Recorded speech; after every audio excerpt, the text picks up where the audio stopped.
Welcome to the Genius Factory. Enjoy the video. You start by confirming your iPhone 7 is signed into your Apple ID and has a recent iOS version.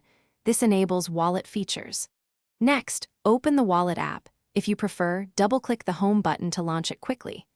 Make sure the physical card or ID is nearby. You'll photograph or enter details manually. Once done, tap the plus icon to begin adding a card or pass. This first actionable step links your payment method to your device. Now you add the card. Choose to scan with the camera for speed or type numbers by hand if the image fails. You'll then complete verification. Banks often send an SMS code, ask you to open their app, or provide a quick phone call. Follow the bank's prompts to authorize. Once verified, you can set that card as your default or enable express transit for quick taps.